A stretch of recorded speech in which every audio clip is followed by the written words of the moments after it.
Hermanos, mientras vamos escuchando este preludio, vamos preparándonos. Preparémonos nuestro cuerpo, nuestra alma, nuestro corazón, nuestra mente, todo nuestro ser, todo lo que nosotros somos para adorar y alabar a nuestro Dios.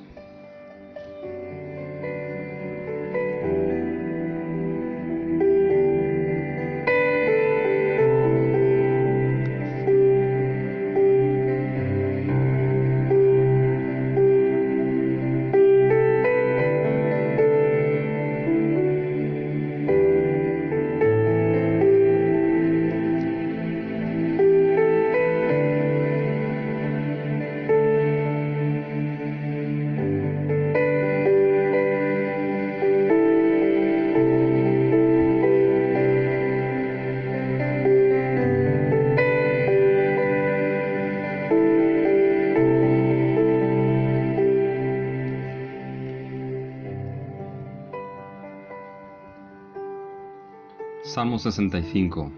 Al músico principal, Salmo, Cántico de David, nos dice lo siguiente: Tuya es la alabanza en Sión, oh Dios, y a ti se pagarán los votos. Tú oyes la oración, a ti vendrá toda carne.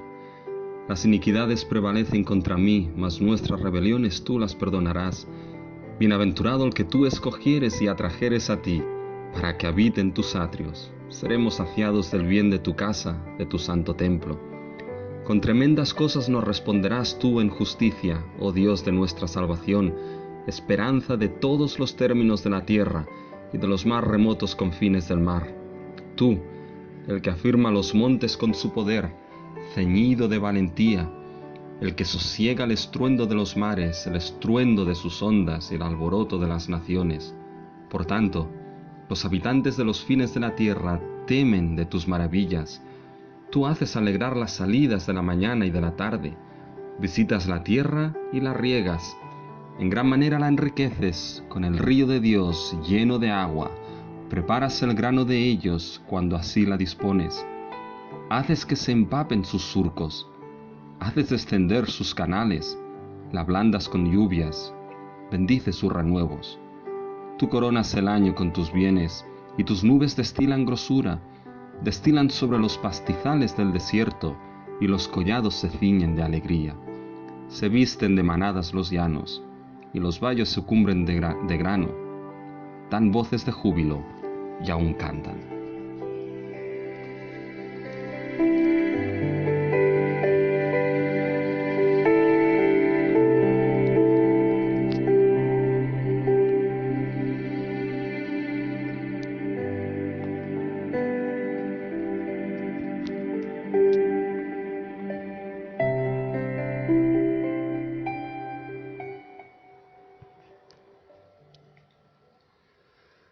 Dios nuestro, nos presentamos delante de ti, y ciertamente, Señor, te decimos que tuya es la alabanza en Sión, que tuya es la alabanza en medio de tu pueblo, que tuya es la alabanza en medio de aquellos que por tu gracia tú has salvado, que por tu gracia, Señor, tú has redimido de sus pecados, que por tu gracia, Señor, tú les has dado la adopción de hijos y el gran sello del Espíritu Santo. Tuya es la alabanza en medio de tu pueblo, Señor.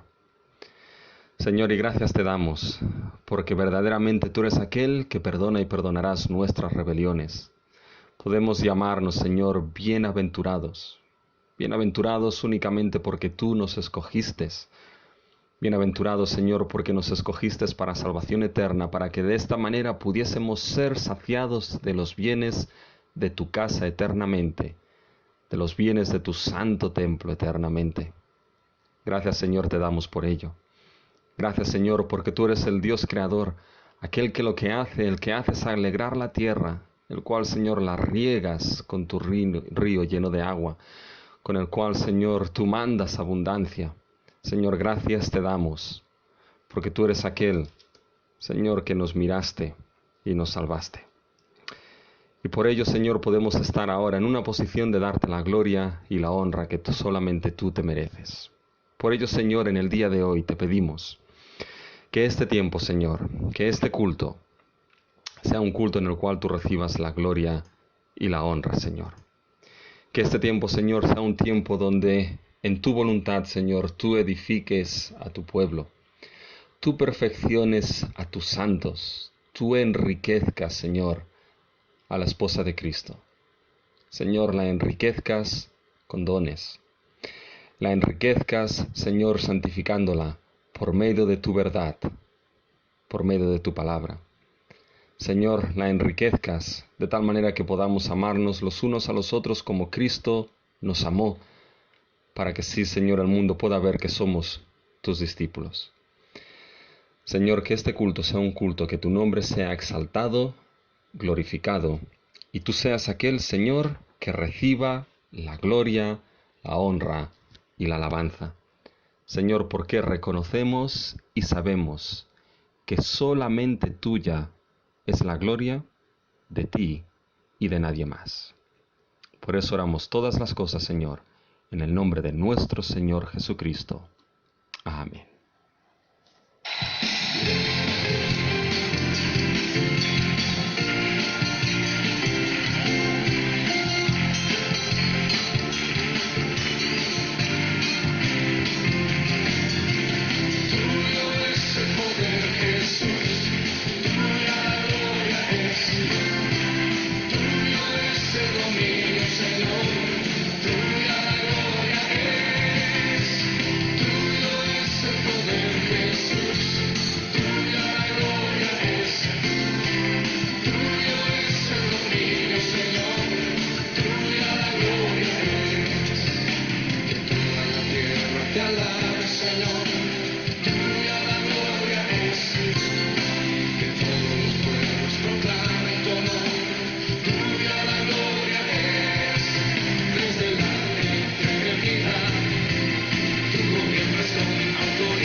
Y ciertamente el dominio, la gloria y el poder es de nuestro Dios.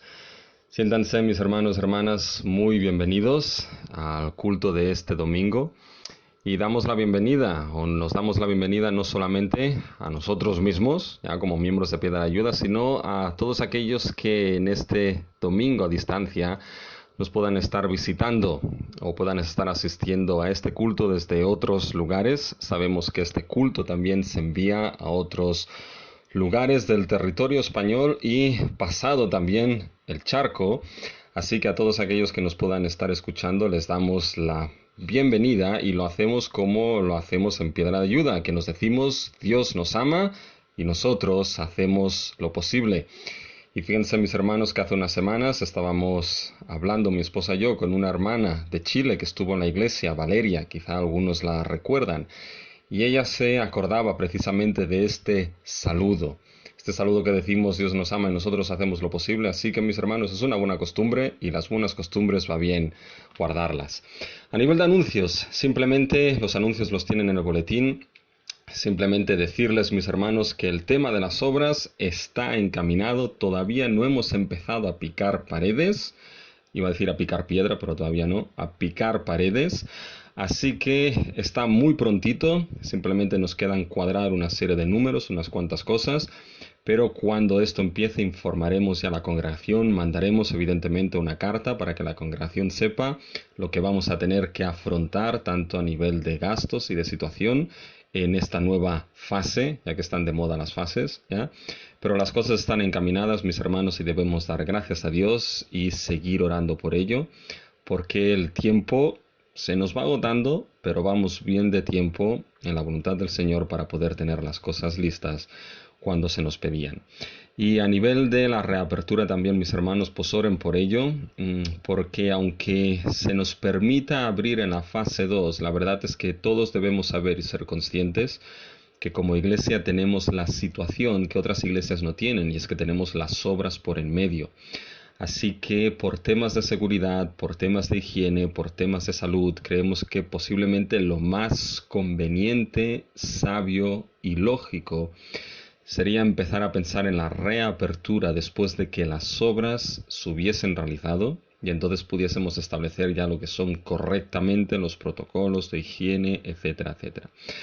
Todo eso, no se preocupen, les iremos avisando, intentaremos que la congregación tenga una comunicación continua de tal manera que se sepan los pasos que vamos a ir tomando. Si alguien tiene algún tipo de duda, evidentemente no dude en contactar conmigo y amablemente voy a intentar explicarles pues la situación en la que estamos y lo que tenemos en mente.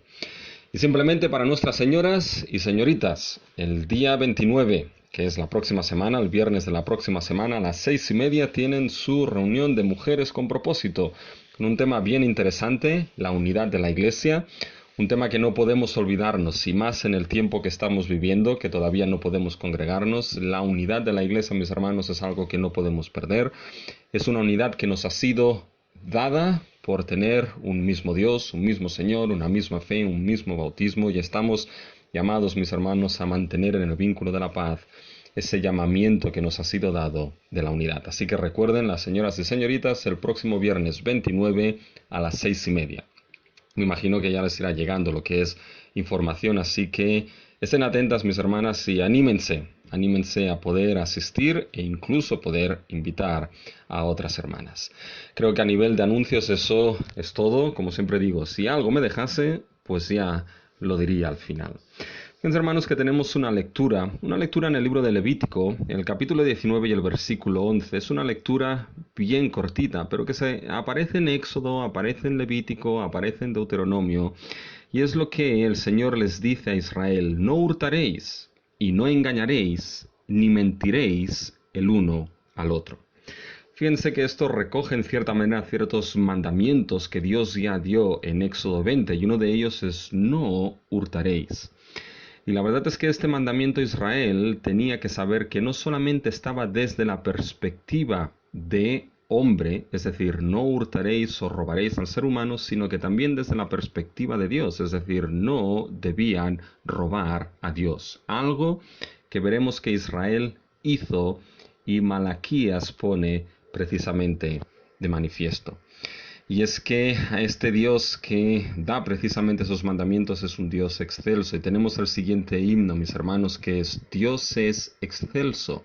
Y nos sirve precisamente de preparación para nuestra lectura congregacional. Porque es a este nuestro Dios que es excelso que debemos darle en adoración aquello que es lo mejor. Así que vamos a escuchar lo que es este himno, y si lo saben mis hermanos, pueden animarse también a cantar, que nuestro Dios es un Dios excelso. Dios, el más grande y digno de alabar, yo vengo a tu presencia a adorar. Yo doblo mis rodillas ante ti.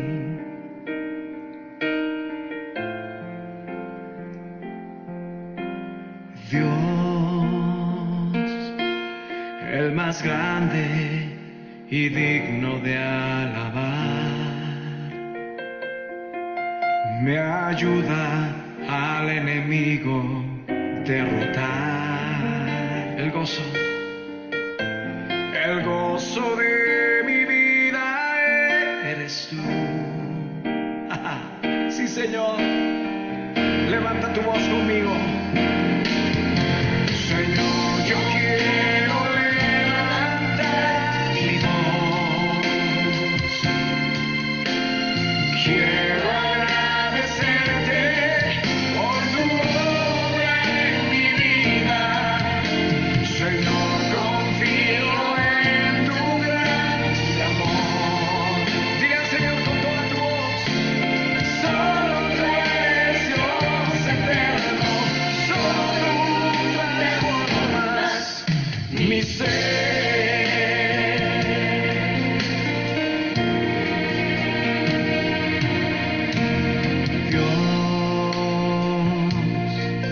El más grande y digno de alabar,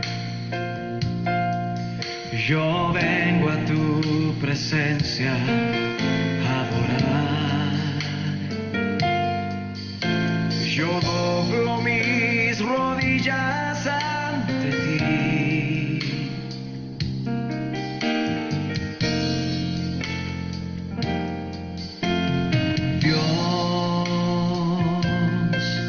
El más grande y digno de alabar,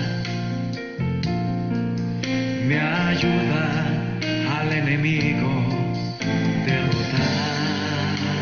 El gozo de mi vida, el gozo de mi vida eres tú.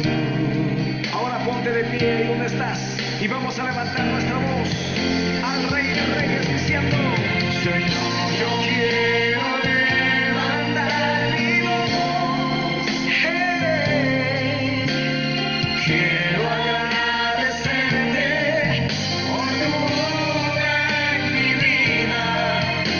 Señor, confío en tu gran amor. Solo tú eres Dios eterno. Solo tú transformas mi ser. Levántale, levántale, Él está aquí, dile. Señor, yo quiero levantar mi voz. Quiero agradecerte por tu obra en mi vida. Señor, confío en tu gran amor. Solo eres Dios eterno. Solo tú transformas mi ser. La verdad es que esta canción nos recuerda de que nuestro Dios es el único Dios digno de ser alabado. Y la verdad es que lo que Él ha hecho, la gran obra de salvación que Él ha hecho en nuestra vida, es lo que debe llevarnos a responder en adoración a nuestro Dios. Y esa adoración Israel en parte la daba mediante la entrega de aquellos diezmos y ofrendas que Dios había determinado. Ese Dios que había obrado grandemente en su vida requería de ellos la entrega de esos diezmos y ofrendas, y esa entrega no era más que parte de la adoración del pueblo de Israel a su Dios.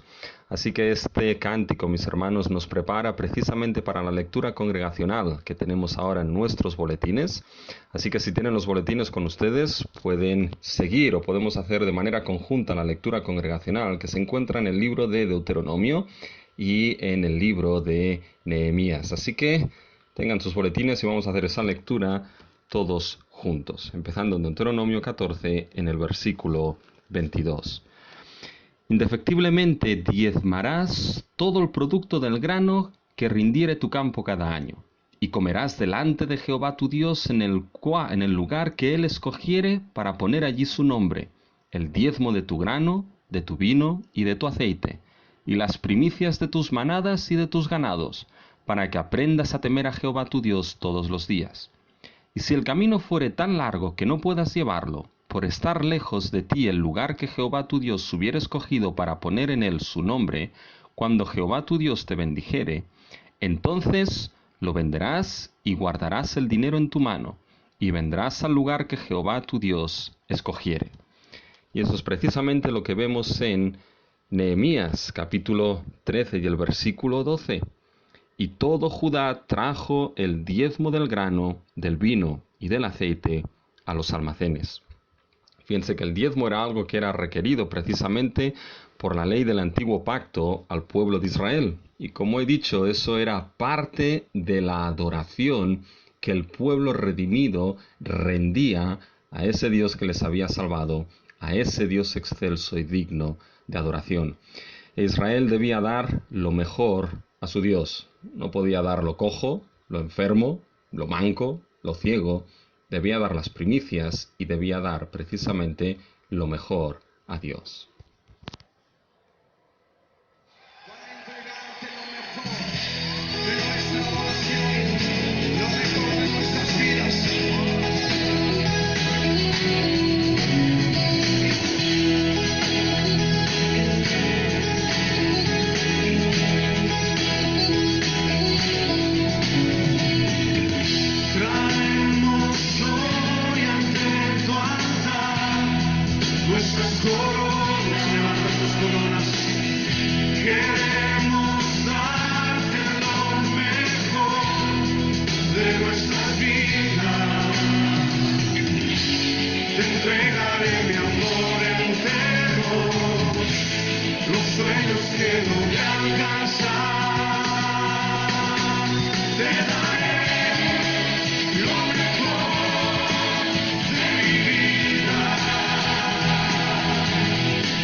Claramente no hay mayor ofrenda de adoración a nuestro Dios que nuestra propia vida, nuestra propia obediencia. Pablo ya lo dijo a los romanos y les dijo que por las misericordias de Dios presentasen sus cuerpos en sacrificio vivo, santo y agradable a Dios, que es precisamente el culto racional de todo aquel que ha sido transformado por la magnífica y gloriosa obra del Evangelio de gracia y fe en Cristo Jesús. Fíjense que nuestras lecturas congregacionales hablaban de que Israel debía traer el diezmo, y mis hermanos, esto era precisamente parte de la adoración de un pueblo que respondía en gratitud al Dios que les había salvado.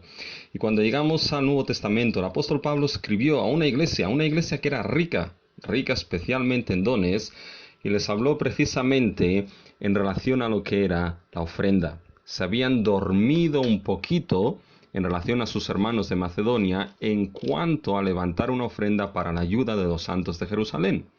Y lo que hace Pablo es que escribe a la iglesia de Corintio para animarles a que renueven precisamente esa ofrenda para sus hermanos judíos cristianos que estaban en Jerusalén.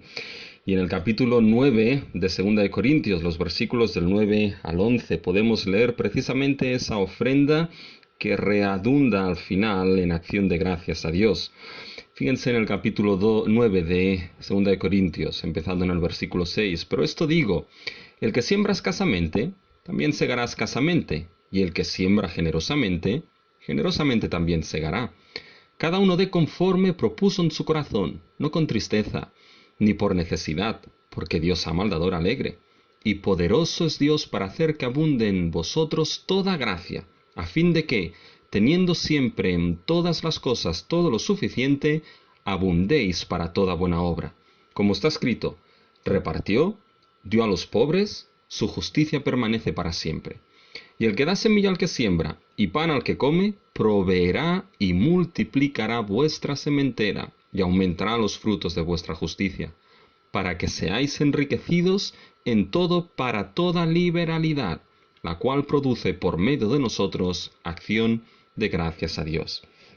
Fíjense, mis hermanos, que Pablo, hablándoles de la ofrenda a esa iglesia rica en dones, les recuerda algo. Les coge un ejemplo de la naturaleza. El que siembra escasamente también segará escasamente, y el que siembra generosamente, generosamente también segará. Es algo de una ley natural. Pero fíjense que Pablo les dice que cada uno dé conforme propuso en su corazón. Es decir, es un asunto precisamente del corazón y de la devoción de la vida de uno, porque es respuesta precisamente a lo que Dios ha hecho en nuestra vida. Y Pablo dice, de conforme ha propuesto en su corazón, pero sabiendo algo, que Dios es poderoso para hacer que abunde toda gracia. Dios es poderoso para proveer de tal manera que, teniendo lo suficiente, es decir, sin empobrecernos aquellos que damos, tengamos lo suficiente para abundar, no en hacer grandes nuestros graneros, sino en toda buena obra, confiando que Dios proveerá, multiplicará, para que de esta manera pueda darse con liberalidad en acción de gracias. Por lo tanto, fíjense, mis hermanos, que el apóstol Pablo está escribiendo unos principios vitales e importantes en relación a la ofrenda a esa iglesia de Corintio. Y creo que es algo por lo cual debemos también dar gracias a nuestro Dios. Así que, mis hermanos, si me acompañan, vamos a tener una oración y vamos a presentarnos delante de nuestro Dios para darle las gracias de cómo Él nos ha enriquecido y poner lo que es nuestra situación y nuestras necesidades delante de ese Dios que sabemos que es poderoso para proveer y para multiplicar lo que es nuestra sementera, para que abundemos así en liberalidad y en acción de gracias para nuestro Dios. Acompáñenme en oración, mis hermanos. Dios nuestro, nos presentamos delante de ti. Padre nuestro, santificado sea tu nombre. Y venimos a ti, Padre Celestial, sabiendo de que tú eres nuestro Padre Celestial, que sabe de lo que tenemos necesidad, incluso mucho antes de que nosotros acudamos a ti y acudamos en petición y en acción de gracias. Nuestro Dios, lo que primero queremos decirte, Padre nuestro, es darte las gracias por cómo tú nos has enriquecido en tu Hijo Jesucristo. Oh, gracias, Padre nuestro, porque aquellos que éramos pobres en nuestro pecado, hundidos en la miseria de nuestro pecado y de la condenación eterna. Oh Padre Celestial, gracias te damos, Señor Jesucristo, porque tú siendo rico, te empobreciste para hacernos ricos aquellos que éramos miserables en pecado. Oh, gracias, Padre nuestro, porque tú nos has enriquecido en Cristo Jesús con toda bendición espiritual en los lugares celestiales. Gracias porque nos has enriquecido, Señor, con la gloriosa y soberana elección de habernos escogido en Cristo desde antes de la fundación del mundo. Gracias, Señor, porque nos has enriquecido para que fuésemos santos y sin mancha delante de ti, para presentarnos delante de ti santos y sin mancha y en toda alegría. Gracias, Señor, te damos por habernos enriquecido en Cristo Jesús, habiéndonos adoptado como hijos tuyos en el amado, aquellos que por naturaleza éramos hijos de ira. Oh, qué gran riqueza tenemos, Padre nuestro, de poder llamarte Padre y de saber que nos has enriquecido en adopción en el Hijo amado. Oh, gracias te damos, porque en Cristo nos has enriquecido sabiendo que tenemos redención y perdón de nuestros pecados. Nos has enriquecido con esa justicia perfecta de Cristo que nos cubre, nos declara perdonados y nos declara justos delante de ti. Y gracias porque nos has enriquecido, Señor, con el mayor don que podía haber.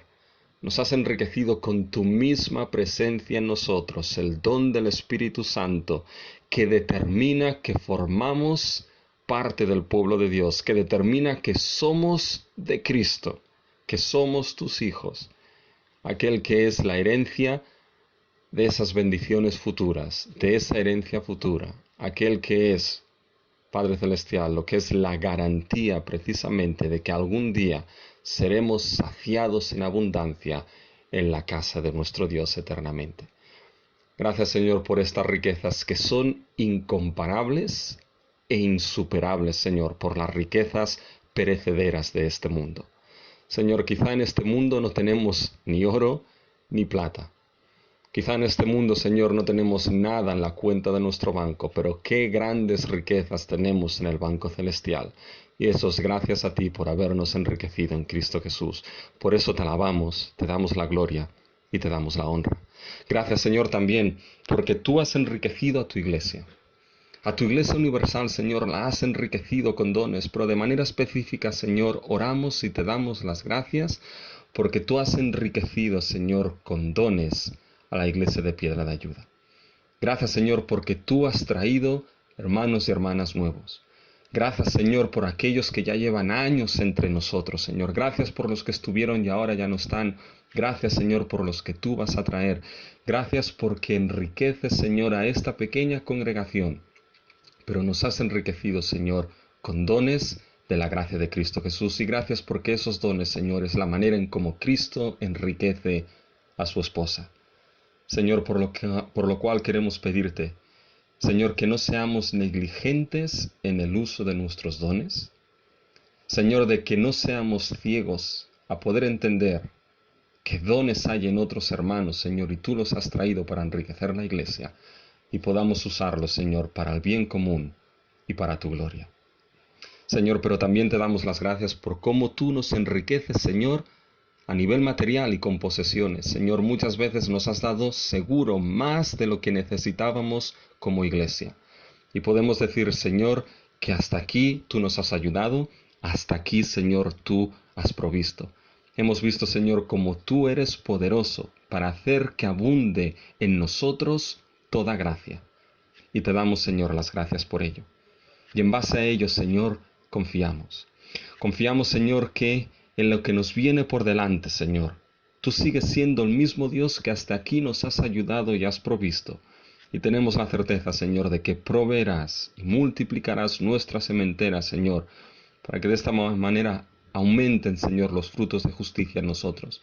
Proveerás y aumentarás, Señor, no para que nuestros graneros los hagamos grandes, Señor, porque no nos interesa, sino para que en toda liberalidad, Señor, podamos dar, de tal manera que por medio de nosotros todo actúe en acción de gracias para ti, para la extensión de tu reino, para el cuidado de los santos y para gloria a tu nombre.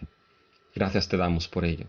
Y te pedimos, Señor, que sigas haciendo que seamos responsables y fieles mayordomos, Señor, de aquello que tú nos has dado, Señor. Que seamos capaces de reconocer, Señor, que todo lo que tenemos, lo tenemos no, Señor, porque lo hemos merecido, sino que todo lo que tenemos proviene de ti. Aquel Dios a quien todo lo pertenece y en tu gracia tú nos lo has dado, Señor. A unos de una manera, a otros de otra manera. A unos de una abundancia y a otros con otra abundancia, Señor. Pero todo lo que tenemos proviene de ti. Ayúdanos, por lo tanto, Señor y Padre Celestial, a ser fieles mayordomos de aquello que nos has dado. Señor, seguimos orando por nuestra iglesia, desde el más pequeño hasta el más mayor. Señor, que tú los bendigas. Señor, que tu paz, Señor, siga estando con nosotros. Que Padre Celestial, tú sigas formando a Cristo en medio de nosotros, Señor. Que tú sigas perfeccionando a tus santos. Oramos, Señor, por aquellos que están pasando una situación complicada a nivel de trabajo, Señor, que tú proveas para ellos. Y Padre Celestial, aquellos que han vuelto, mantengas, Señor, el trabajo. Aquellos que pueden tener problemas de salud, Señor, que tú estés con ellos, les des paz, les des bálsamo, Señor, y si es tu voluntad, Señor, sane sus cuerpos, sane su vida. Aquellos, Señor, que pueden estar en momentos bajos de ánimo, estate tú con ellos, Señor, y sé, Padre Celestial, Señor, su consolación. Y también ayúdanos a nosotros, Señor, a ser consolación a aquellos que se encuentran en medio de las tribulaciones.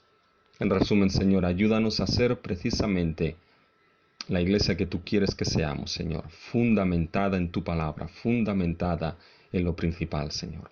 Ayúdanos en ello, de tu gracia necesitamos y tu gracia pedimos, Señor. Y sea lo que sea en lo que tú nos has dado, Señor, ayúdanos a ser fieles mayordomos, para que de esta manera tú recibas la gloria y la honra en todo. En el nombre de Cristo Jesús. Amén.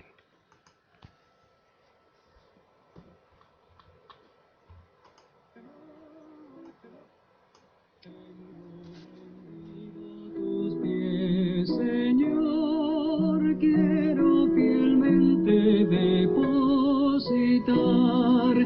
diezmos, talentos, mi don de amor, ofrenda grata hoy vengo a dar. Todo buen don viene del Señor, ¿cómo negarlo podré? Y el mayordomo de Cristo seré, y un día fiel siervo iré. Si vas conmigo no dudaré, en tus promesas yo confiaré, de lo que es tuyo yo te daré, y almas preciosas cosecharé. Todo buen don viene del Señor, ¿cómo negarlo podré? Fiel mayordomo de Cristo seré, y un día fiel siervo iré. Fiel mayordomo de Cristo seré. Y qué grandioso, mis hermanos, será aquel día que estemos delante de la presencia de nuestro Dios y podamos escuchar: bien, siervo fiel, sobre poco has sido fiel, sobre mucho te pondré. Entra en el gozo de tu Señor. Mis hermanos, si tienen las Biblias en sus manos, háblanlas por ese pequeño profeta, Malaquías, el cual ya estamos llegando al final.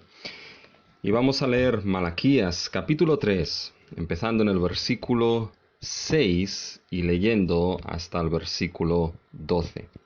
Malaquías capítulo 3, del versículo 6 al versículo 12. Y eso es lo que, mis hermanos, la Escritura nos dice. Porque yo Jehová no cambio, por esto, hijos de Jacob, no habéis sido consumidos. Desde los días de vuestros padres os habéis apartado de mis leyes, y no las guardasteis. Volveos a mí, y yo me volveré a vosotros, ha dicho Jehová de los ejércitos. Mas dijisteis: ¿en qué hemos de volvernos? ¿Robará el hombre a Dios? pues vosotros me habéis robado. Y dijisteis, ¿en qué te hemos robado? En vuestros diezmos y ofrendas. Malditos sois con toda maldición, porque vosotros, la nación toda, me habéis robado.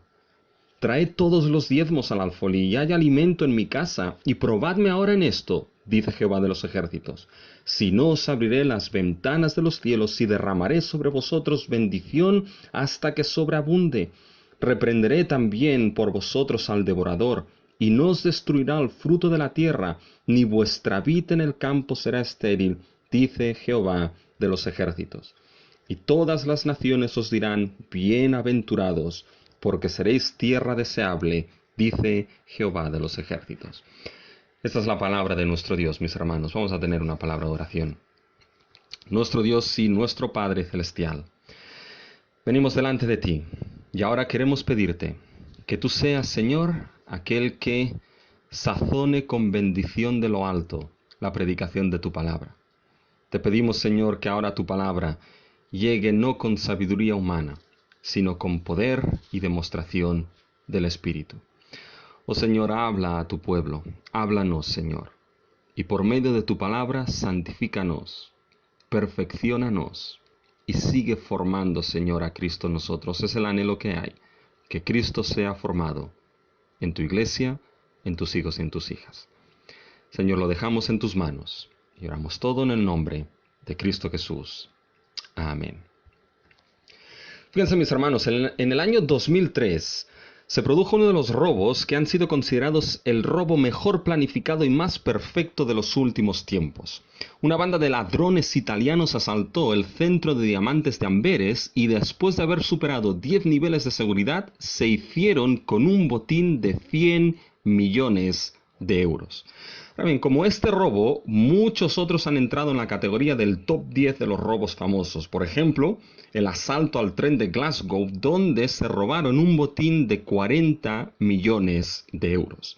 Solamente tienen que entrar en internet, hacer un Google, poner los top 10 de los robos más famosos de la historia y van a ver cómo esos robos les aparecen, mis hermanos. Y fíjense que hay grandes robos en la historia y hay muchos, en cierta manera, que son ¿por qué? Porque hay mucho amigo de lo ajeno. Pero ninguno de estos grandes robos de la historia llegan a competir con el hecho triste pero real de robar a Dios. Robar las joyas de la corona de la reina de Inglaterra sería un robo sorprendente, pero todo y así no llegaría a compararse con robar una pequeña porción de la propiedad del Rey de Reyes y Señor de Señores. La pregunta es, ¿quién robaría a Dios? ¿Quién podría hacer algo así? Y sin embargo, esta es precisamente la acusación sobre la que recae la quinta carga del profeta Malaquías a Israel. Israel había robado a Dios. Habían sido amigos de lo ajeno con relación a las posesiones que legítimamente le pertenecían a Dios. Y este es precisamente el tema de la quinta carga del profeta Malaquías. Si ven el versículo 8, Dios les dice, ¿robará el hombre a Dios? Pues vosotros me habéis robado. Si hay un robo que debería ser considerado el robo de todos los siglos, es precisamente el robo a Dios. Y el tema de este quinto mensaje de Malaquías se centra precisamente en determinar cómo Israel había robado a Dios por medio de sus ofrendas y sus diezmos. Las ofrendas y los diezmos del pueblo de Dios eran usadas, en lugar de obedecer lo que Dios había establecido por ley, eran usadas como un acto de malversación de fondos y un acto de apropiación indebida de aquello que les había sido dado y que legítimamente por ley le pertenecía a Dios. Así que teniendo sus Biblias abiertas en Malaquías capítulo 3, los versículos del 6 al 12, veremos cómo Israel robó a Dios. Ahora bien, antes de pasar a este tema, déjenme que despeje alguna duda o posible duda que quizá pueda estar en la mente de algunos. Es que el mensaje de hoy, mis hermanos, no está orientado en ningún momento, ni tampoco tiene la intención en ningún modo a que en el tiempo en que estamos viviendo de confinamiento y la dificultad que esto supone de traer ofrenda cuando el profeta diga traed los diezmos al alfolí, que esto se interprete como que no estamos dando nuestras ofrendas en este tiempo y debemos traerlas. En ningún momento los tiros van por aquí, mis hermanos y hermanas. El tiempo que vivimos es especial, así que no te sientas que estás robando a Dios en este sentido, si no puedes traer tu ofrenda en este tiempo. Eso sí, guárdala. Ahora fíjense, Israel no robó a Dios precisamente por estar en confinamiento, sino por otros asuntos que eran más serios y eran asuntos del corazón. Saben que nuestra iglesia tiene una predicación expositiva, es decir, empezamos un libro y vamos a través de él tocando los diversos temas que hay en él. Y el tema que hoy ha tocado es precisamente el tema de que Israel robó a Dios. Por lo tanto, con esta aclaración hecha, la pregunta es, ¿robará el hombre a Dios? ¿Podemos realmente robar a Dios? Pues bien, Malaquías 3 del 6 al 12 nos demostrará básicamente tres cosas. Primeramente nos demostrará la realidad de poder robar a Dios con las ofrendas. Segundo, nos llamará, es decir, será el llamado a restaurar lo que ha sido robado a Dios con las ofrendas. Y tercero, nos dará una promesa, la promesa de abundancia final, donde no habrá pensamiento ya de robar a Dios. La realidad de poder robar a Dios, el llamado de restaurar lo que ha sido robado a Dios y la promesa de abundancia final, donde no habrá pensamiento de robar a Dios. Fíjense, vamos a pasar al primer punto, la realidad de poder robar a Dios con el uso de las ofrendas. Y aquí hay dos preguntas. Primero, ¿qué implica la realidad de poder robar a Dios? Primeramente implica un llamado a retornar a Dios.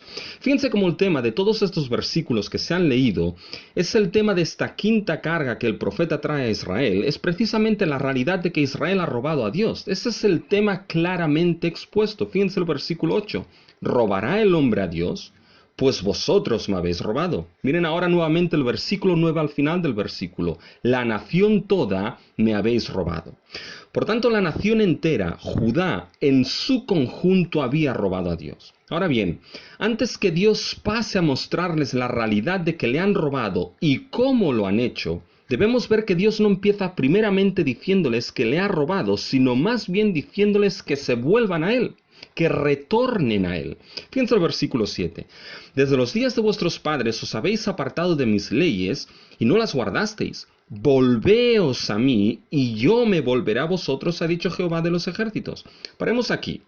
Miren cómo Dios llama a su pueblo a volverse a Él. Volveos a mí y yo me volveré a vosotros.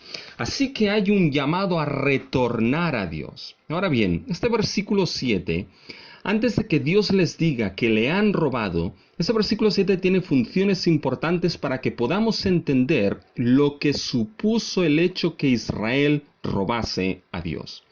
Fíjense, en cierta manera el versículo 7 es la explicación del versículo 6, de la única razón por la cual Israel no había sido consumidos, porque Dios no cambia. Fíjense el versículo 6. Porque yo Jehová no cambio, por esto hijos de Jacob no habéis sido consumidos. Desde los días de vuestros padres os habéis apartado de mis leyes y no las guardasteis. Israel desde los días de los padres se han apartado de las leyes o estatutos de Dios y no los han guardado, es decir, era una constante en Israel el no caminar en los caminos de Dios, el no caminar en aquello que Dios había marcado para ellos.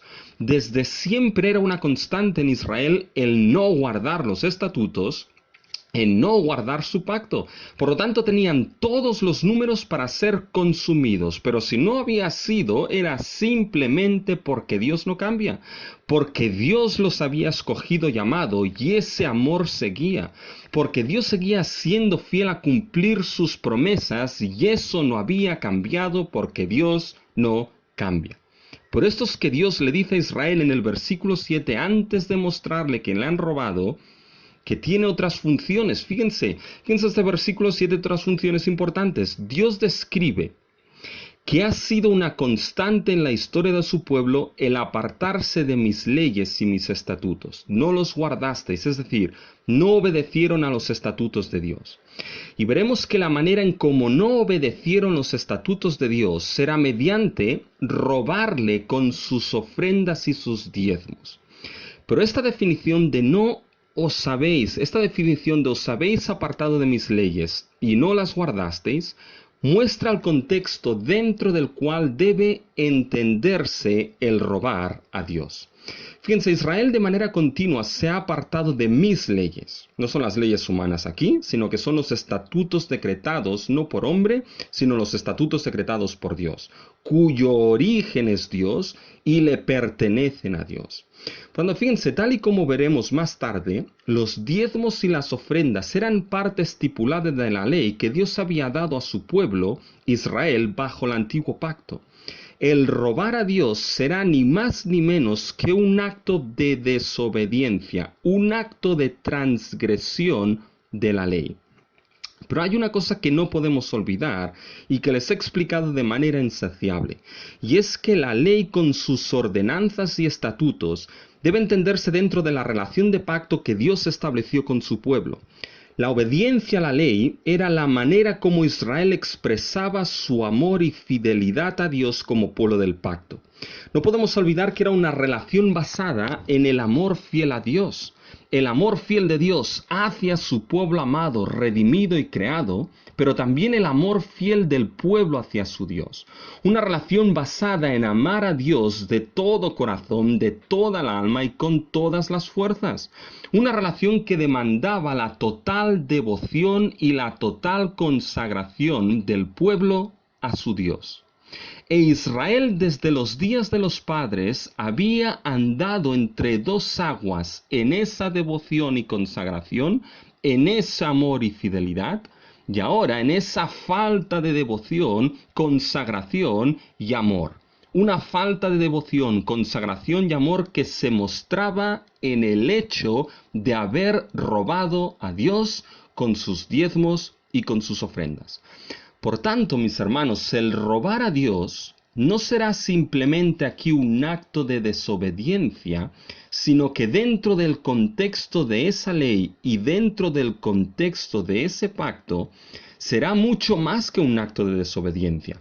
Será la muestra que la devoción del pueblo, su consagración y su amor no eran completos a su Dios. Era un problema de estar lejos de Dios.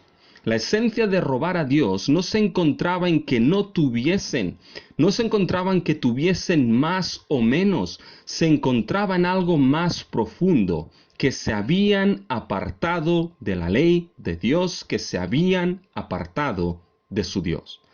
Que su amor y devoción a Dios se había dedicado a otras cosas, como por ejemplo, la devoción a sí mismos. Robaban lo que le tocaba a Dios por ley, para dedicarlo a sus propios intereses y usos. Malversaron el uso de las ofrendas y los diezmos en sus vidas, y eso no era más que evidencia y reflejo de que su ser y devoción estaba en otras cosas y no en su Dios. Esta es la razón por la cual Dios llama a que se vuelvan a Él. Esa es la razón por la cual Dios empieza realizando un llamado a volverse a Él. Volveos, esto es un imperativo. Volveos a mí y yo me volveré a vosotros, ha dicho Jehová de los ejércitos. En otras palabras, es un llamado al arrepentimiento y tiene razón de ser. Si el robar a Dios se entiende en el contexto de haber sido infiel a la ley de Dios, infiel al pacto, infiel en la devoción, infiel en la relación a Dios, el llamado al arrepentimiento es claro. Quien debía volver y cambiar de dirección es el pueblo. Es un llamado a restaurar la relación y reconfirmar el compromiso con Dios. Saben, la solución no pasaba primeramente por pedirle las ofrendas y los diezmos a Israel. Dios lo hará. Y fíjense que lo hace en el versículo 10. Traed todos los diezmos al alfolí. Pero no empieza así. Porque el asunto no era primeramente un asunto de billetera, déjenme decirlo así, sino un asunto de corazón, de amor, de consagración y de devoción a Dios. Era un asunto de devolver a Israel a entender esa relación de pacto en la que yo soy vuestro Dios, y vosotros sois mi pueblo. Y esta es la razón por la que existe el llamado a volverse a Dios. Es un llamado precioso porque es un llamado de la gracia de Dios. Sin llamado de la gracia de Dios el arrepentimiento no es posible. Sin el llamado al arrepentimiento no hay arrepentimiento posible. Así que hay el llamado y la promesa de que si eso sucede, yo me volveré a vosotros. Israel tenía la certeza que si volvían a Dios, Dios se volvería a ellos. Ninguna exhortación valdría de nada si no hubiese la promesa de restauración de que Dios se volverá al pecador arrepentido. De nada valdría que Cristo llamase al arrepentimiento y cuando el pecador se acercase le fuese negado o no tuviese promesa de que Dios se volvería a él. Pero no es así. Dios llama a Israel a volverse a su Dios con la absoluta certeza que Dios se volverá a ellos. Lo que debía volverse a Dios, mis hermanos, con ese llamado, no era primeramente los diezmos y ofrendas, sino el corazón, la vida, la devoción de su pueblo, y por eso Dios les llama. Los diezmos y las ofrendas no llegarían solas al alfolí si primeramente Israel no se volvía a Dios. Las billeteras, el uso del tiempo u otras cosas que podamos dar de ofrenda a Dios no llegarán solos al altar de Dios si primeramente el creyente no vuelve a una devoción indivisible a su Dios. Porque como ahora veremos, consagración a Dios y ofrenda están ligados. Uno será la expresión del otro. Y este primer llamado de Dios a Israel implicaba un volver a una devoción absoluta. Implicaba que había una devoción que no era absoluta y única a su Dios. Y la evidencia de esa devoción que no era absoluta a Dios, la evidencia de que andaban lejos de Dios, mis hermanos, era la evidencia que se demostraba en que habían robado a Dios. Fíjense cómo se conecta al versículo 7 y 8.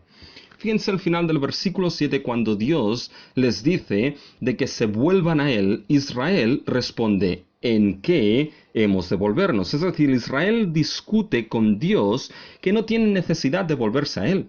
¿Por qué nos vamos a volver a ti si ya vamos al templo y ofrecemos nuestros sacrificios? ¿Por qué volvernos nuestras ofrendas son dadas? ¿Por qué si todos los domingos vamos al culto? ¿Qué necesidad de volvernos a ti? Ahora miren el versículo 8. ¿En qué hemos de volvernos a ti? Y el versículo 8 dice, ¿robará el hombre a Dios? Pues vosotros me habéis robado. ¿Se dan cuenta? El robar a Dios era evidencia de que estaban bien lejos de Dios. Su consagración a Él estaba rota porque sus posesiones que le habían sido dadas por Dios eran usadas de manera incorrecta. Y Cristo es bien claro en relación a esto en el Sermón del Monte. En tema de posesiones, el corazón, el ser de una persona juega un papel fundamental. Nuestras posesiones y el uso de las mismas demuestra en gran manera nuestra devoción divisible o indivisible a Dios.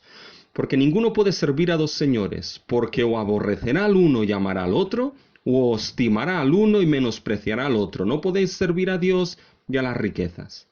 Cristo no dice que no puedan tenerse posesiones, pero sí que aquellas reflejan el estado de nuestro corazón y devoción a Dios.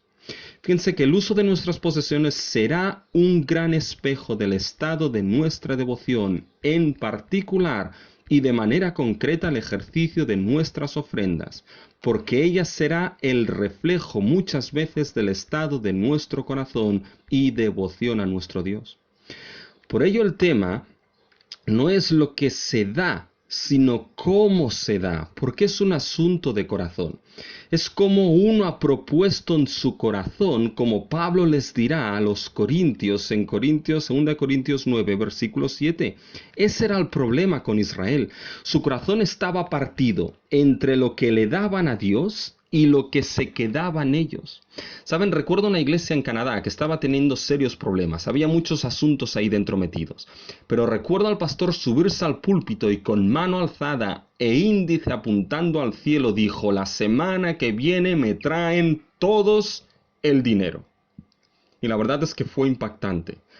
Pero sin entrar en asuntos que había, mis hermanos, lo esencial es entender que no consiste en tocar carteras, sino que en la gracia de Dios toque y haga volver los corazones del pueblo a su Dios. Eres tú quien tiene que volver, no tu cartera o tu tiempo. Eres tú a quien Dios llama a volverse.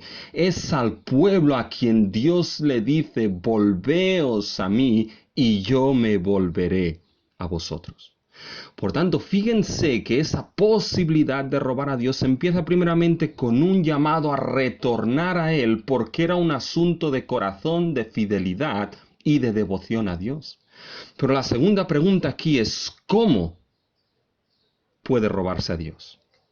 Y puede robarse a Dios con una mayordomía incorrecta de las ofrendas.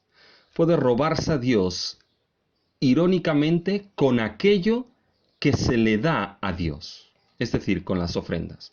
Fíjense que esto está claramente expuesto en los versículos 8 y 9. Fíjense cómo el tema principal viene descrito por el verbo robar.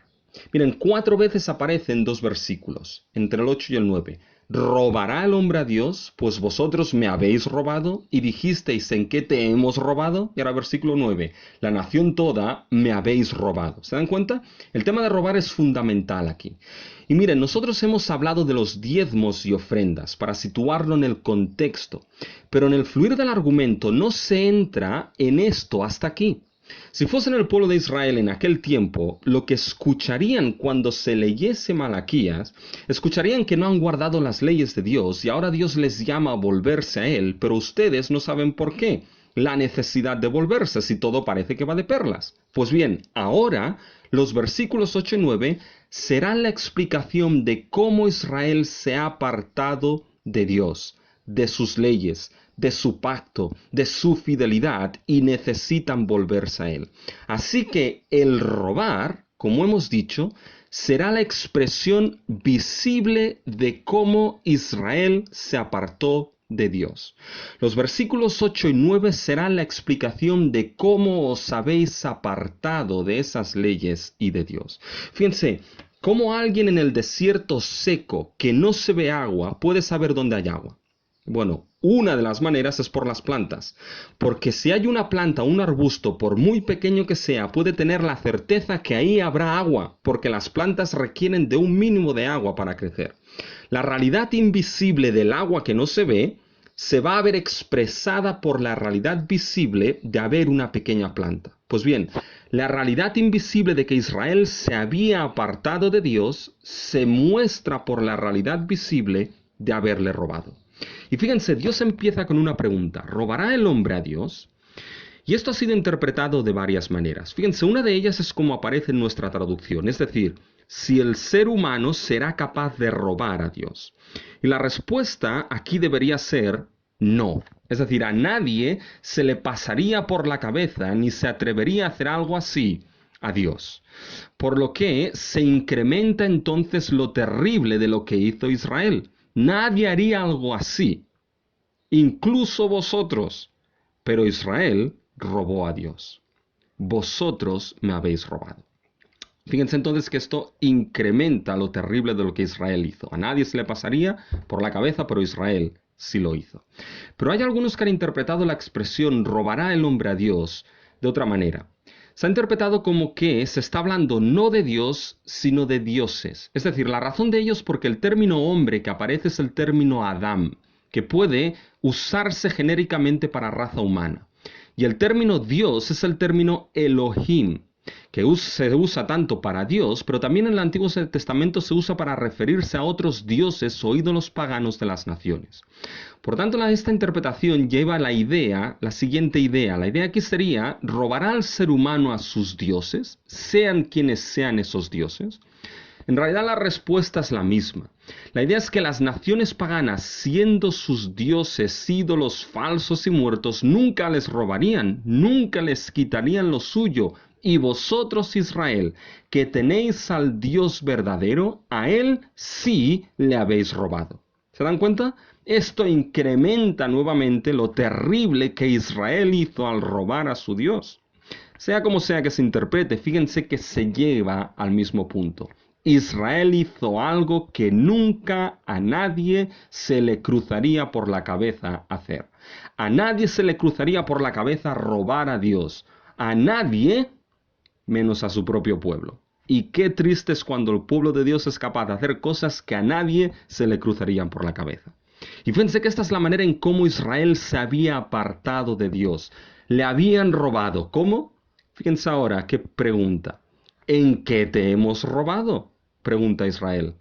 Y Dios responde en el versículo 8, fíjense, en vuestros diezmos y ofrendas. En el uso de sus ofrendas y diezmos es que habían robado a Dios. El uso de sus ofrendas y diezmos era evidencia de cómo se habían apartado de Dios, cómo habían roto esa relación de pacto y fidelidad y devoción a Dios. Miren cómo esto se ve claramente en el versículo 9. Fíjense cómo Dios utiliza un término que está relacionado con la relación de pacto, y es el término maldición. Malditos sois con maldición, porque vosotros, la nación toda, me habéis robado. Los términos maldición y bendición son términos de pacto. Y fíjense cómo en el versículo 10 aparece al final el término bendición. Derramaré sobre vosotros bendición. Recuerden que en el antiguo pacto, en Deuteronomio, se expresan las bendiciones y maldiciones del pacto. La fidelidad al pacto implicará las bendiciones del pacto, y la infidelidad implicará las maldiciones del pacto.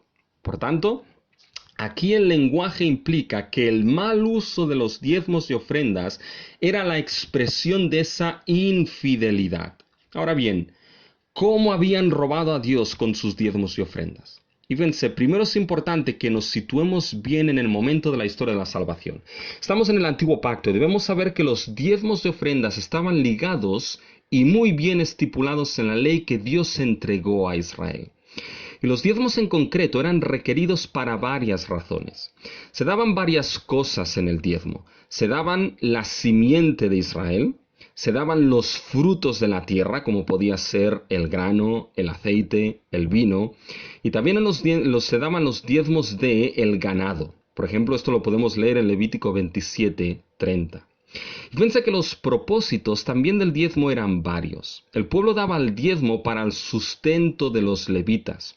Uno de los aspectos fundamentales, y eso lo debemos recordar porque va ligado con lo que sucede en Malaquías, uno de los aspectos fundamentales del diezmo era que se pudiesen mantener los levitas y todo el sistema de adoración a Dios pudiese mantenerse y funcionar correctamente. Eso lo vemos en Números 18, los versículos del 21 al 24. Los levitas se sustentaban de los diezmos del pueblo, y el pueblo y el diezmo no era más que una ofrenda. Los levitas debían entregar en ofrenda esos diezmos que habían sido dados por el pueblo. Por tanto, sin diezmos no había sustento de aquellos que llevaban la adoración del pueblo, y por tanto la adoración a Dios se veía afectada. Al mismo tiempo, los levitas debían dar el diezmo al sumo sacerdote. Números 18 del 25 al 28. Es decir, se daba para el sustento y soporte también de los pobres. Se debía contribuir con dinero para las festividades y para los sacrificios del templo. Por tanto, fíjense que había diversos momentos y ocasiones donde los diezmos eran dados. Por tanto, esto hace que en realidad el diezmo, lo que es el 10%, esto era lo mínimo. Israel debía dar más del 10%. Aquí algunos opinan que Israel daba sobre unos 14 diezmos en un periodo de 7 años. Otros opinan que eran 12. Sea como sea la cantidad, sí que estaba alrededor de un 20 o un 23% de lo que se diezmaba. Por tanto, fíjense que el diezmo estaba estipulado y ligado a la ley del antiguo pacto. Pero estaba ligado a algo más el diezmo. Estaba ligado a la tierra prometida donde Israel habitaría, y estaba ligado también a Jerusalén, donde Israel también tenía que entregar estos diezmos. Por tanto, el diezmo se relacionaba de manera estrecha con los frutos de esa tierra, e Israel estaba obligado a celebrar un diezmo cada 3 años en Jerusalén. Por tanto, fíjense que Israel tenía bien claro en esos momentos de la revelación qué debía y no debía hacer con sus diezmos y ofrendas. era algo que estaba ligado, requerido y estipulado por la ley. Era algo ligado a la tierra prometida donde habitaban y era algo ligado a la nación santa y a la ciudad santa. Por tanto, fíjense que robaron a Dios con una mala mayordomía de esos diezmos. ¿Y qué hicieron exactamente? Fíjense, miren, cuando Israel pregunta, ¿en qué te hemos robado?, se demuestra que Israel en cierta manera sí que estaba dando algo a Dios. Fíjense, la manera en cómo Israel robó a Dios en sus diezmos y ofrendas debemos verlo a la luz de cómo era la adoración de Israel en el periodo de Malaquías. Vimos que Israel sí estaba ofrendando a Dios. Ahora bien, ofrendaba, déjeme decirlo así, lo inofrendable. Miren algunos de los versículos en el capítulo 1, que ya los vimos, pero fíjense las ofrendas que estaban dando. Y cuando ofrecéis el animal ciego para el sacrificio, ¿no es malo? Asimismo, cuando ofrecéis el cojo o el enfermo, ¿no es malo? Fíjense que estaban dando el ciego, el cojo, el enfermo. Fíjense el versículo 13 del capítulo 1. Habéis además dicho, oh, qué fastidio es esto, y me despreciáis, dice Jehová de los ejércitos, y trajisteis lo hurtado, cojo o enfermo, y presentasteis ofrenda. Fíjense que estaban dando lo cojo, lo hurtado, es decir, estaban dando todo aquello que era inofrendable y que Dios no requería. Por tanto, ¿cuál era el problema aquí? El problema no es que no daban. El problema es que quizás no daban ni el 10% requerido, lo mínimo, y de lo que daban mínimo, estaban dando lo peor de todo. Estaban guardando lo mejor para ellos y dando las sobras a Dios. Su corazón estaba primeramente en ellos y el resto, lo que sobre, se lo doy a Dios, aun y cuando sé que Él requiere otra cosa. Fíjense que los diezmos y las ofrendas eran requeridos porque era ¿qué, mis hermanos? Era un reconocimiento que lo que se tenía provenía únicamente de Dios y que Dios era propietario de todo. Era un reconocimiento de la buena provisión y sustento de Dios. Era un reconocimiento que dicho sustento era necesario para el correcto funcionamiento de la adoración a Dios, ya que los levitas vivían de eso. No dar eso, o darlo de cualquier manera, es decir, darle las sobras a Dios, o no darle en absoluto, era una declaración que no todo le pertenecía a Dios. Era una declaración de que la provisión que les había sido dada se la habían ganado y por tanto Dios no tenía parte en ello. Pero ¿sabe dónde estaba el verdadero robo, mis hermanos? ¿Sabe dónde estaba el verdadero robo? Es que Israel, no llevando los diezmos y ofrendas que pertocaban, dando quizá lo peor de esos diezmos y ofrendas. Mis hermanos, no pierdan el contexto de la adoración. Si los diezmos eran parte del sustento de los levitas, si los diezmos eran para que la adoración a Dios se mantuviese, entonces robando los diezmos robaban a Dios de algo mucho mayor, robaban a Dios de la legítima adoración que Él merecía y Él requería. El robo no era el robo de grano y aceite, el robo era el robo de la adoración que Dios requería y venía expresada en esos diezmos y ofrendas. Fueron deliberadamente negligentes con la mayordomía de sus diezmos y ofrendas. Fueron deliberados teniendo la revelación en no dar lo que Dios les requería. Y fíjense que así robaron a Dios ¿de qué? De su adoración. La cuestión no es cuánto tenían, sino lo que hicieron con lo que tenían. Dios se lo dio todo con la redención, se lo dio todo cuando los creó como pueblo del pacto. ¿No podían ellos darle una pequeña porción en reconocimiento que todo lo que tenían venía de Dios? ¿No podían ni darle una pequeña porción en reconocimiento de que todo su sustento venía de Dios? ¿No podían dar el mínimo como adoración a su Dios? Su mayordomía incorrecta de los diezmos y ofrendas en su vida fue como robaron a Dios de su adoración verdadera. Y debemos saber que el mismo principio aplica con nosotros.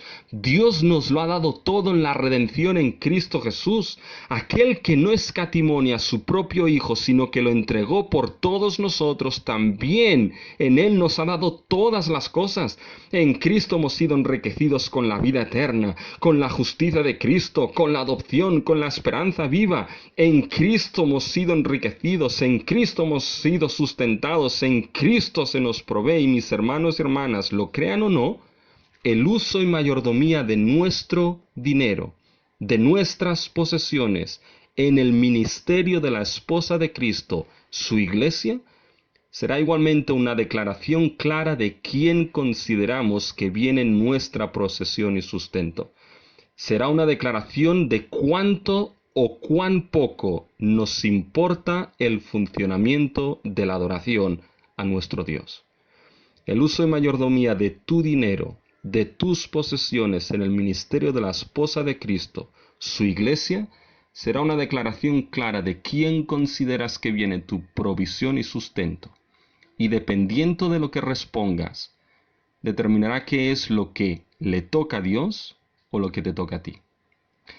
Pregúntate lo siguiente: ¿qué crees que demuestra la mayordomía de tus ofrendas? ¿Qué crees que refleja? ¿Qué crees que demuestra el uso de tus ofrendas en cuanto a tu adoración a Dios? Por tanto, fíjense que aquí lo que hace el profeta Malaquías es enfrentarnos con una realidad de poder robar a Dios con el uso de las ofrendas. Y ante eso, mis hermanos, ahora Dios nos enfrenta con el segundo punto: el llamado a restaurar lo que ha podido sido robado o lo que se ha podido robar a Dios con el uso de las ofrendas. Y fíjense que esto lo vemos en el versículo 10 en adelante. Fíjense que hay dos imperativos en el versículo 10. Traed y probadme. Eso explica la manera en cómo restaurar, cómo Israel debía restaurar lo que se había podido robar a Dios con el uso de sus diezmos. Y fíjense que el primer imperativo, traed, el llamado a traed, implica que la ofrenda es un acto de obediencia por la gracia de Dios. Fíjense en el versículo 10, mis hermanos. Fíjense el imperativo: traed todos los diezmos al alfolí y haya alimento en mi casa. Fíjense que es totalmente normal que Dios pida únicamente aquí los diezmos, porque eran precisamente los diezmos que Israel debía dar y que estaban estipulados por ley, aquellos que estaban dedicados a llenar la casa de Dios de alimento. Dios pide a su pueblo que traigan los diezmos al alfolí. El alfolí era el lugar destinado para guardar los granos de trigo, maíz, etc. Y en realidad la expresión que aparece en el versículo aquí es: traed todos los diezmos a la casa del almacén.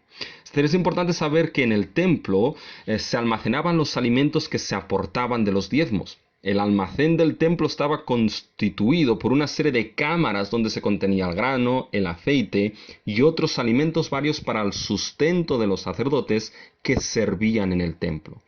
Por tanto, era requerimiento por ley de Dios que Israel llevase los diezmos para la preservación y el sustento de los levitas y el servicio de adoración a Dios. Por tanto, sin diezmos o con diezmos que no fuesen los requeridos por Dios como menos de la cantidad requerida, los que sufrían serían los levitas, y lo que al final acabaría sufriendo sería la adoración a Dios.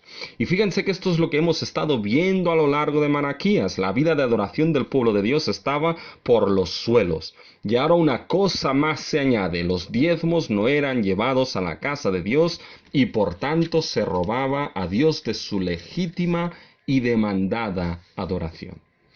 No era que Dios necesitase grano, vino y aceite, simplemente, sino que lo más profundo, mis hermanos, es que esos diezmos eran la expresión de la adoración del pueblo de Dios. Y una casa llena de alimento de los diezmos era una casa donde la adoración a Dios podía funcionar correctamente y la adoración dada a Dios legítimamente. Y hermanos, una casa de Dios donde el ministerio de las ofrendas funciona correctamente será una casa que facilitará que la adoración a Dios se dé sin poner bozal a esa adoración. Y para Israel la entrega de los diezmos no era una opción, sino que era obediencia, era un acto de adoración, sí, pero no dejaba de ser un acto de obediencia. De hecho, el mayor acto de adoración que hay es la obediencia misma. No era una opción, sino el ejercicio de su obediencia a Dios, pero una obediencia que era dada por la gracia de Dios. Y fíjense por qué esto es importantísimo. Miren, mis hermanos, si los versículos 8 y 9 hemos dicho que muestran cómo Israel se apartó de las leyes de Dios, robando los diezmos y ofrendas.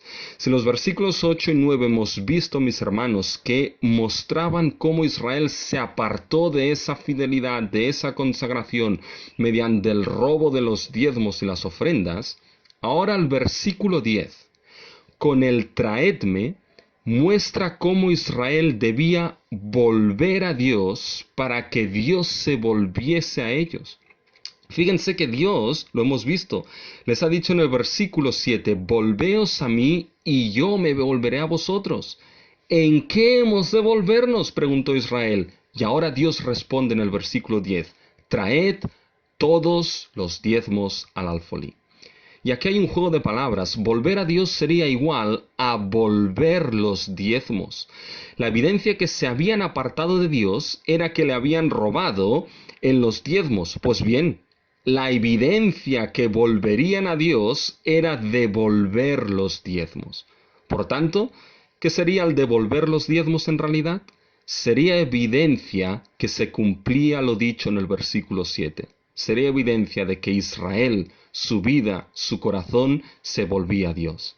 El traer los diezmos sería evidencia que no solo volvían los diezmos, sino que primeramente se volvían los corazones del pueblo a su Dios, que primeramente se volvían las vidas, la devoción y la consagración del pueblo a su Dios. Sería la evidencia de que ese llamado de la gracia de Dios al arrepentimiento, volveos a mí y yo me volveré a vosotros, obraba en ellos. Por eso la ofrenda es un acto de adoración obediente, un acto de obediencia, pero un acto que es generado por la gracia suficiente de Dios en la vida de los suyos. Es un acto de adoración de un corazón transformado por la gracia de Dios y movido por esa misma gracia al alfolí divino. Pero hay algo más, el segundo imperativo. Si el imperativo traed implica el acto de obediencia por la gracia de Dios, el imperativo, el llamado a probarme, conlleva que la ofrenda es un acto de confianza a Dios. Fíjense, esto está en los versículos del 10 al 11. Probadme, dice Jehová. Aquí no es la idea de probar como desafío, sino de verdaderamente ver lo que Dios está diciendo. La cuestión es, ¿en qué debían probar a Dios? Probadme en esto, dice Dios. Y la cuestión es, ¿a qué se refiere en esto en el versículo 10? ¿A qué se refiere Dios cuando dice, probadme en esto? Y bien, el texto lo explica. Fíjense el versículo 10. El probadme ahora en esto, dice Jehová de los ejércitos, se refiere a lo que viene a continuación. Si no abriré las ventanas de los cielos y derramaré sobre vosotros bendición hasta que sobreabunde, y reprenderé también por vosotros al devorador, y no os destruirá el fruto de la tierra, ni vuestra vid en el campo será estéril, dice Jehová de los ejércitos. Y fíjense, todo el lenguaje es lenguaje de bendiciones del antiguo pacto. Si son fieles al pacto, devolviendo los diezmos, les vendrá esas bendiciones del pacto. Pero fíjense cómo esas bendiciones se describen en dos, provisión y protección. Miren, la provisión es vista en el versículo 10. Si no, abriré las ventanas de los cielos y derramaré sobre vosotros bendición hasta que sobreabunde. Solo hay otro acontecimiento donde las ventanas de los cielos fueron abiertas. Y esa expresión aparece en el diluvio, en Génesis 7:11. Aunque ahí se traduce como las cataratas de los cielos, pero la expresión en hebreo es la misma. Y hermanos, cuando fueron abiertas las ventanas de los cielos, llovió, llovió y llovió en abundancia. Así que Dios está hablando de provisión. Dios proveerá. Dios está diciendo, traed los diezmos y probadme. Ved cómo proveeré en abundancia. Y ahora miren la protección en el versículo 11. Y reprenderé también por vosotros al devorador, y no os destruirá el fruto de la tierra, ni vuestra vid en el campo será estéril, dice Jehová de los ejércitos. La idea aquí es de protección. El devorador es una expresión que podía aplicarse a los enemigos de Israel, que querían destruir a la nación, aparece en Jeremías 30:16, o es usado para referirse al fuego que consume, como aparece en Oseas 8:14, podía referirse también a plagas que acababan con la cosecha. Sea como sea, Dios proveerá y protegerá que haya provisión para entregar esos diezmos. Traed los diezmos y probadme, yo proveeré y sustentaré para que tengáis para dar y traerlos. Esa es la idea aquí. Ahora bien, debemos saber por qué Dios está diciendo esto. Porque aquí no está la simiente del llamado evangelio de la prosperidad, ni mucho menos. El texto no va ni permite sustentar el evangelio de la prosperidad, donde das a Dios 2 y Dios te devuelve 4. Donde le das a Dios y Dios seguro que te va a proveer multiplicándolo todo. Eso no va por aquí. Fíjense que este texto no permite sustentar esto. ¿Por qué? Porque Dios está anticipando una objeción de Israel. Traedme los diezmos. E Israel podía decir, bueno, Señor, es que no tenemos lo suficiente. Oye, hemos vuelto del exilio, tú nos has traído, hemos vuelto del exilio, las cosas no están bien y el horno no está para bollos. Además, Señor, imagínate que viene una de esas plagas de langostas y acaba con toda la cosecha. ¿Cómo viviremos entonces? ¿Cómo daremos entonces? No podemos imaginarnos, Señor, que quizá nos vienen vacas flacas y evidentemente tenemos primeramente que mirar para nosotros y después miraremos por lo tuyo. Fíjense que ante estas objeciones Dios dice, oye, probadme en esto, traedlo, traed que vuestro diezmo sea vuestra muestra de obediencia, pero también muestra de confianza en que yo proveeré y protegeré. Dios está respondiendo así porque rebate esa posible objeción de Israel. Y esa objeción de Israel, mis hermanos, no era en que mirasen con cabeza, en que pueden venir tiempos malos y tenemos que saber organizar, como hizo José, lo que son nuestros recursos. No. Era a nivel de excusa para no dar. Puede venir el devorador, pueden venir tiempos malos y era simplemente excusa para no dar. Y Dios frente a esa excusa y objeción le dice, probadme, yo proveeré y protegeré. Por lo tanto, Dios está respondiendo aquí y rebate esa posible objeción de Israel. Por lo tanto, ese texto no permite sustentar el evangelio de la prosperidad en absoluto porque no va de esto y porque el contexto es otro. Y de hecho, no se puede sustentar ese texto con este texto ni con ningún otro texto de la Biblia, el evangelio de la prosperidad, porque ese evangelio no es evangelio en absoluto y es mentira. Y es uno de esos evangelios que Pablo dice a los Gálatas, que si un ángel o yo mismo os predica otro evangelio, que es el que no está en la Escritura, sea considerado anatema. Ahora bien, sí que este texto nos muestra algo, mis hermanos, y nos muestra que Dios provee y protege. Que la ofrenda no es únicamente un acto de obediencia por la gracia de Dios, sino también un acto de confianza en que Dios provee en gran manera en su gracia. En este punto, y quizá mis hermanos estarán pensando, pero si está hablando de diezmos, ¿por qué Rubén está hablando de ofrendas? ¿Qué debemos dar entonces nosotros? ¿El diezmo o la ofrenda? El diezmo y la ofrenda. Si el diezmo era más del 10%, ¿debemos dar más del 10%? Y bien, mis hermanos, la verdad es que no tengo tiempo de explicarlo extendidamente, pero debo decir ciertas cosas a ello y entenderán por qué he estado hablando de ofrenda. Y como observarán en nuestra iglesia, no se da el diezmo. Únicamente tratamos con la ofrenda y la razón de ello es porque al considerar el progreso orgánico de la redención, el diezmo vemos que queda ligado a la ley del antiguo pacto tal y como Moisés la dio a Israel y no al nuevo pacto inaugurado en Cristo. Como hemos visto, el diezmo estaba ligado y estipulado de manera clara en la ley del antiguo pacto dada a Israel y estaba ligado a la tierra de Canaán como tierra prometida y a la ciudad de Jerusalén. Nosotros bajo el nuevo pacto no estamos ligados a ninguna de esas tres cosas. No estamos bajo el antiguo régimen de la ley. Hemos muerto a ese matrimonio, como Pablo nos dice en Romanos 7, sino que estamos bajo el nuevo régimen del Espíritu. La ley mosaica, tal y como fue dada por Moisés a Israel en el antiguo pacto, no es lo que regula la vida del creyente del nuevo pacto. No estamos bajo la ley del antiguo pacto. El principio regulador es el Evangelio y el Espíritu Santo que nos ha sido dada una vez creímos el Evangelio de gracia y fe. Así que vivimos en y por el Espíritu de Cristo en nosotros. Tampoco estamos ligados a la tierra de Canaán, sino que nuestra herencia es los nuevos cielos y tierra, una herencia que no perece. Y tampoco estamos ligados a la Jerusalén terrenal donde se ofrecían los diezmos, sino a la Jerusalén de arriba, a la celestial. Por tanto, hay una continuidad, sí, pero también una discontinuidad entre antiguo y nuevo pacto. Por tanto, el tema del diezmo no se puede aplicar de la misma manera que se aplicó a Israel bajo el antiguo pacto, porque no es nuestro pacto, y estamos ligados a otras categorías del nuevo pacto. Quizá te preguntarás, entonces, por no estar bajo la ley, ¿cancelamos la ley? ¿Estamos sin ley? Y ni mucho menos. No creemos en la cancelación, sino en el cumplimiento. La ley del antiguo pacto no puede aplicarse directamente a nosotros.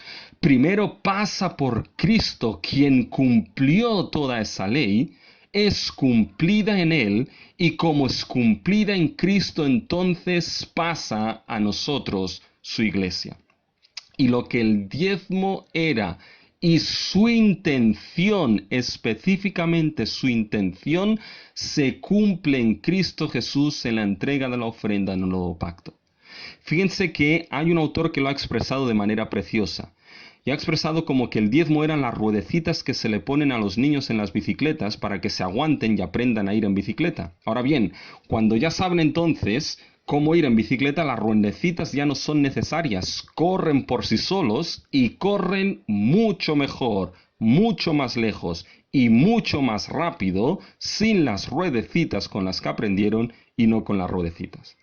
Hermanos, una de las razones, fíjense, por las cuales Dios tuvo que estipular por ley un mínimo del 10%, es porque, hermanos, de no haber sido así, Israel con un corazón duro no hubiese dado ni un solo grano a Dios. Todo y así estipulándolo, le robaron. La única manera para que se cumpliese lo que el diezmo significaba, la única manera para dar generosamente a Dios y no por obligación, era si un corazón de piedra era cambiado en un corazón generoso, alegre y que responda generosamente a la gracia de Dios en su vida. Y esto sucede por la obra del Evangelio en nuestra vida, el nuevo pacto y la entrega del Espíritu que cambia nuestro corazón de piedra en carne. Por tanto, aunque no hay, en cierta manera, aunque hay discontinuidad, fíjense que sí se aplican, en cierta manera, lo que son los principios. El diezmo era la expresión de una vida que había sido redimida, llevada a pacto con Dios, la expresión de un corazón de devoción y adoración a Dios que obedecía por la gracia de Dios y confianza que Dios proveería. Y si se fijan, esto aparece precisamente en la ofrenda. Cuando el apóstol Pablo escribe sobre la ofrenda en 2 de Corintios, el texto que hemos leído en nuestro culto, la ofrenda surge de aquellos cuya vida ha sido redimida en Cristo Jesús, una vida cambiada por la gracia redentora y un corazón que antes era de piedra y ahora es de carne, que late de agradecimiento y generosidad. La ofrenda será la expresión de un corazón vuelto a Dios y que responde con generosidad para la adoración a Dios por pura gracia. Y aquí está el punto.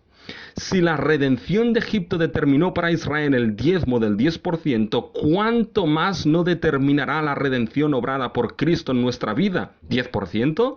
¿20%? ¿50%? Y déjenme que les diga que no lo sé, porque ya no es un asunto de cuánto se da, sino de un corazón que ha sido vuelto en devoción a Dios, una vida vuelta en consagración a Dios, que ha sido lleno por la gracia de Dios, que abunda en la gracia de Dios, que entiende lo mucho que ha sido enriquecido en Cristo Jesús por la salvación y responde entonces, responde en adoración con alegría y abundancia por medio de su ofrenda. Obedece por la gracia de Dios en este privilegio. Pero quizá me dirás, pero Rubén, si no le dices a la gente cuánto dar, entonces no dará nada. Si no le dices cuándo tiene que darse, entonces no dará nada. Y déjame que te responda con las palabras de Pablo a los Gálatas. La ley ha sido tu ayo, tu pedagogo para llevarte a Cristo. Pero una vez en Cristo ya no necesitas más del pedagogo, no necesitas que se te pida la nómina, y nunca se hará esto en esta iglesia mientras yo esté aquí. No necesitas que se te diga tráeme el dinero, no necesitas que constantemente te lo digan como algunos piden incluso durmiendo. No, necesitas un corazón transformado por la gracia redentora de Dios en Cristo, que ha experimentado y entendido cuánto ha sido enriquecido por la salvación en Cristo y responde con adoración sublime a Dios. Y muestra de esa adoración será un corazón generoso que obedece y confía que Dios es poderoso para hacer que abunde toda gracia en nosotros, para que nosotros abundemos para toda buena obra, para su iglesia, sus santos y su gloria. Por lo tanto, ya no es un asunto de cuánto, es un asunto, mis hermanos, de un corazón alegre, renovado y que propone responder en adoración con la ofrenda a su Dios. Saben, tengo la convicción bíblica que un corazón transformado por la gracia de Dios, que entiende cuánto ha sido enriquecido por la salvación en Cristo, tengo la convicción bíblica de que responderá generosamente y en abundancia en su adoración con la ofrenda. Tengo la convicción bíblica de que no andará ya con las ruedecitas de la bici, sino que andará en madurez. Y miren cómo estos principios están en lo que Pablo dice a los Corintios. 2 Corintios 9:7. Cada uno dé como propuso en su corazón, no con tristeza ni por necesidad, porque Dios ama al dador alegre. Y poderoso es Dios para hacer que abunde en vosotros toda gracia, a fin de que, teniendo siempre en todas las cosas todo lo suficiente, abundéis para toda buena obra, como está escrito. Repartió a los pobres, su justicia permanece para siempre. Fíjense, la ofrenda es nuestro privilegio y nuestra responsabilidad. Es parte de nuestra adoración a Dios. Nuestra obediencia por la gracia de Dios si damos confiando que Dios provee y proveerá. Y puede ser que alguien piense, ¿y qué confianza hay en que el pueblo dará? Y déjeme que te diga que no hay ninguna confianza. Porque, hermanos, no confiamos en lo que nosotros podemos hacer, sino en lo que la gracia de Dios puede hacer en nosotros. No confío en lo que tú puedas hacer o en lo que yo pueda hacer, pero sí en lo que la gracia de Dios puede hacer en corazones transformados. Y es por eso que no tiene que pedirse siempre y en todo momento como algunos hacen. Mis hermanos, hay momentos para hacerlo. Por ejemplo, ahora nosotros estaremos en una fase de obras y deberemos esforzarnos en ellos y saber lo que vamos a tener que aportar. Hay ocasiones que lo requieren. Pero la confianza está en lo que la gracia de Dios puede hacer. Y es posible que haya hermanos o hermanas que no estén de acuerdo y sigan sustentando que el diezmo es obligatorio para creyentes en el nuevo pacto. Si es así, déjame que te diga una cosa. Si es así, no hay problema alguno. Es asunto secundario y no debería haber asunto de división como tristemente en ocasiones lo hay. Solo déjame que te diga una cosa. Si estás plenamente convencido en tu propia mente y conciencia que debes dar el diezmo y la ofrenda, si es así como sirves en devoción a tu Señor, bien, hazlo sin ningún tipo de problema. Si estás plenamente convencido en tu propia mente y conciencia que solamente debes dar ofrenda, si es así como sirves en tu devoción y en tu servicio a tu Señor, bien, hazlo sin problema. Y no debe haber ni menosprecio ni juicio, sino recibirnos los unos a los otros, como también Cristo nos recibió para la gloria de Dios. Por tanto, vemos ese llamado a restaurar lo que ha podido ser robado a Dios por medio de las ofrendas. Pero acabamos con una promesa grandiosa, mis hermanos. La promesa de abundancia final, donde no habrá pensamiento de robar a Dios. Y es el cumplimiento de la abundancia de la ofrenda. Fíjense, esto es bien rápido. Pero fíjense, mis hermanos, que Dios dice que le prueben y Él proveerá. Él protegerá. Pero miren ahora el versículo 12. Y todas las naciones os dirán, bienaventurados, porque seréis tierra deseable, dice Jehová de los ejércitos. Fíjense, mis hermanos, que Dios promete una tierra deseable y que será la envidia de todas las naciones. Por esto no sucedió nunca. Es decir, esto no sucedió nunca con Israel. Y llama la atención que se usan imágenes de creación. Solo hay un sitio que estaba marcado por la abundancia, por la provisión y por el continuo deleite. Y eso era el Edén. Y hay algo que debemos entender, mis hermanos.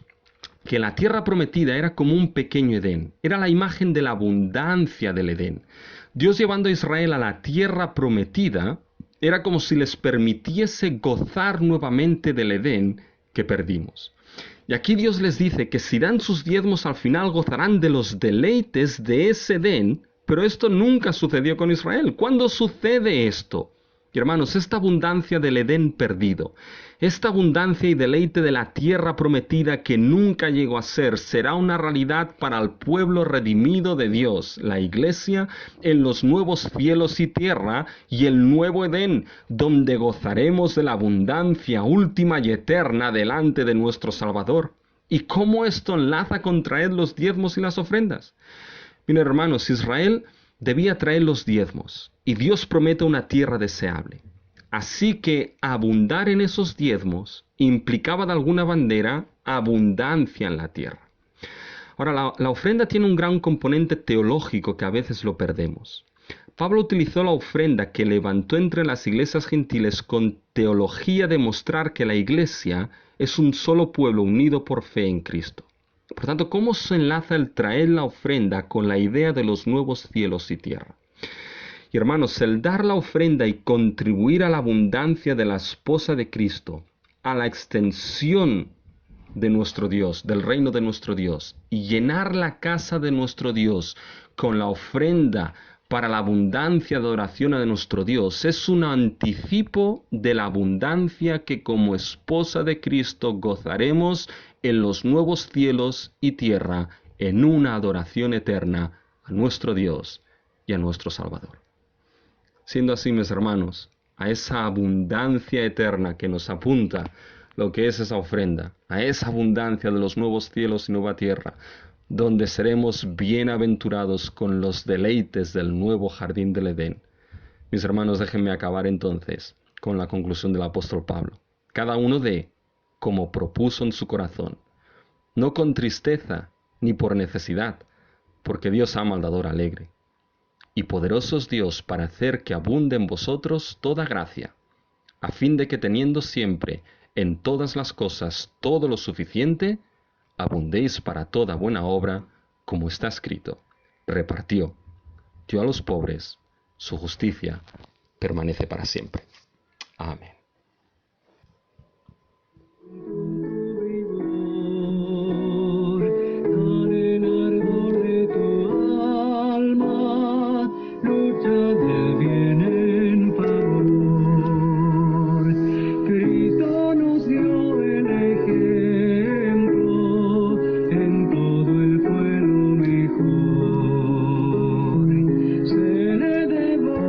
Ferviente, dale de ti lo mejor.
sí Señor, en tu gracia te pedimos que nos ayudes a dar lo mejor al Maestro, que nos ayudes a dar lo mejor a ti, que primeramente Señor nuestra vida sea una ofrenda de adoración santa, agradable y perfecta delante de ti. Señor, te damos las gracias por aquellas posesiones que tú nos das, Señor, y aquello que nos permite, Señor, ofrendar como respuesta de adoración a lo que tú has hecho en nuestras vidas, Señor, pero también como un acto de obediencia, confianza y reconocimiento, Señor, de que mayordomos somos de las posesiones que a ti te pertenecen. Por tanto, Señor, no hablamos de mucho o de poco, conforme se propone en el corazón. Señor, bendice las ofrendas de tu pueblo. Y gracias, Señor, porque tú nos das para que abundemos para gracia y para la gloria a tu nombre. Señor, ahora te pedimos que estés con tu pueblo, que estés con tu iglesia. Y Señor, que la gracia del Señor Jesucristo, el amor de Dios Padre y la comunión del Espíritu esté con todos y cada uno de nosotros. En el nombre de Cristo Jesús. Amén. Bien, mis hermanos, llegamos al final de nuestro culto, ¿ya? Debo decirles que realmente estoy aquí sudando. Yo pensaba que solamente sudaba en el púlpito, pero no. Estoy también sudando aquí haciendo lo que son esos cultos, que parece que el verano ya lo tenemos encima, ¿ya? Y evidentemente no podemos despedirnos sin lo que son los cumpleaños, ¿ya? Y esta semana hemos tenido como cumpleaños el cumpleaños de nuestro querido Emanuel. Así que mándele un mensaje, una llamadita, llaman a Gabriel o a Sandra porque Emanuel cumplió años. Así que felicítenlo en esta semana. Y también cumplió años nuestro hermano Andrés. Así que también le pueden llamar, mandar algún mensaje, ¿ya? Y les felicitan a ellos lo que es precisamente ese cumpleaños. La semana que viene creo que vamos a tener también como cumpleaños el de varias personas que ya lo iremos diciendo. Pero mis hermanos, aprovechen esos cumpleaños para que sea un tiempo de poder comunicarse y de poder saludar y de poder bendecir a nuestros hermanos. Y a ellos les decimos feliz cumpleaños.